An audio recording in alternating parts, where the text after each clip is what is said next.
Hai, assalamualaikum. Kembali lagi di channel Susi Kitchen. Kali ini kita akan membuat kacang hijau yang sangat mudah sekali cara pembuatannya ya. Rasanya enak, yang pasti bergizi ya. Sebelum mulai, yuk klik tombol subscribe di bawah dan klik like-nya.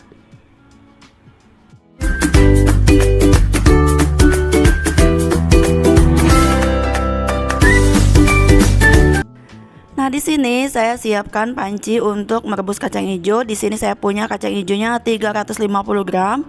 Kemudian kacang hijau ini akan kita cuci bersih ya. Cuci sampai benar-benar bersih. Kemudian jika udah bersih, tambahkan air sebanyak 1,5 liter. Nah, ini airnya nggak kita tambah-tambah ya. Jadi air di awal dan air di akhir akan seperti ini, nggak kita tambah-tambah lagi. Kemudian jika udah seperti ini, akan kita masak di atas api besar terlebih dahulu ya. Jadi di sini saya akan membagikan tips bagaimana cara membuat kacang hijau yang sangat mudah sekali ya.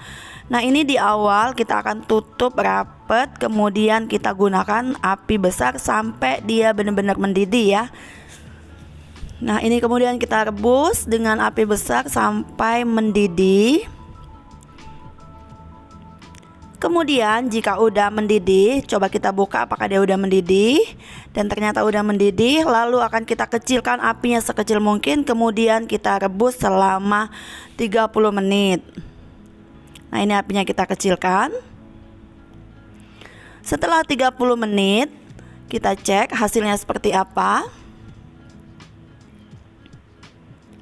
Nah, ternyata kacang hijau kita udah bener-bener empuk ya. Jadi setelah 30 menit dengan api yang sangat kecil, hasilnya seperti ini.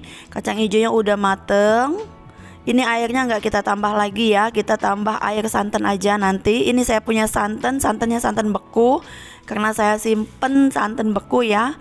Jadi langsung kita masukkan, kemudian tambahkan garam, lalu tambahkan gula pasir sesuai selera. Kemudian tambahkan gula merah ya, karena gula merahnya nggak kerikot. Kemudian rebus sampai benar-benar mendidih. Nah, ini sudah menggunakan api besar kembali ya, karena santannya tadi biar cepet mencair, makanya saya pakai api yang besar. Nah, setelah ini udah siap disajikan. Jadi mudah sekali ya cara membuat kacang hijau ini, cuma membutuhkan waktu sekitar 30 menit dengan api yang kecil. Jadi deh kacang hijau ala Susi Kitchen. Kacang hijau ini sehat, bergizi, dan enak sekali disantap pada saat masih panas seperti ini. Kita tinggal taburin ini ya, santan jika suka, karena saya nggak suka santan yang ditabur mentah kayak gitu ya. Saya lebih suka rasanya yang seperti ini. Yuk kita cicip. Bismillahirrahmanirrahim. Alhamdulillah enak sekali kacang hijaunya, Masya Allah. Terima kasih ya teman-teman yang udah menyimak video saya, dan terima kasih yang udah subscribe.